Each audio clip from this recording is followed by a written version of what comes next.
to my kitchen. Today we're going to make brown sugar and butter oat rolls. And look how cute they are. Okay, let's get started. They're really easy.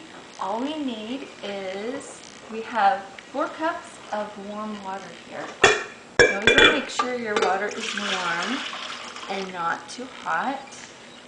So it just helps the yeast to go just right. I have a tablespoon of yeast, a tablespoon of salt, and here's a 1/3 cup of white sugar, and this is a 1/4 cup milk powder, and if you have the instant, just use a 1/2 cup. Ooh, there we go. And a 1/4 cup of oil, and you can use any oil that's not a very strong tasting oil. And here we have 2/3 cup of molasses. Molasses is like one of my favorite tastes and things. Love the smell of molasses. And 2 cups of oats. I'm going to put 2 cups of oats in. And then I'm going to give this a little stir. This is 10 cups of freshly ground whole wheat flour. You could use white flour if you want, or you can buy your flour if you want to, but if you have a mill, it's always kind of fun to grind it up right then. So I usually use this dough hook to stir it up a little bit, because with my mixer, if I don't, then I just get the poof of flour out. Now we're going to get that going. I'm going to knead this for 5 to 10 minutes, just depending on your mixer, and if you're doing it by hand, probably a good 10 minutes. And this is a sticky dough, so it's not going to be like really firm and come up when you're kneading it. So we'll let that go, and pretend like that already went for 5 to 10 minutes, and you have this beautiful dough right here. So what I'm going to do is put this on my counter. And I like to put a little bit of vegetable shortening on my counter. You can use flour if you want, or a pastry cloth, but if you have a smooth surface, this is really a fun way to roll your bread dough out. And then I'm also going to take a little vegetable shortening and put it on the top, and you can see it's a really, really soft dough.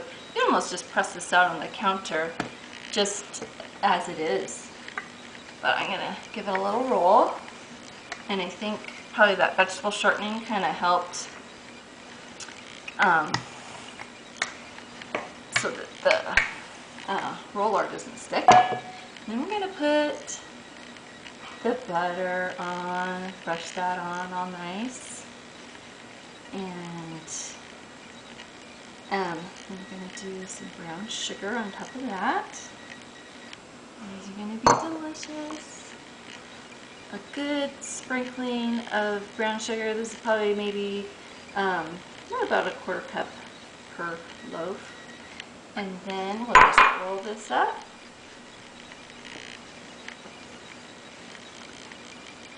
That, and push the ends in a little bit so it looks nice and even. And then we're going to do something really fun. So it's kind of like cinnamon rolls in a way. I'm going to divide this. This is about half of the dough. And this will all go on the cookie sheet.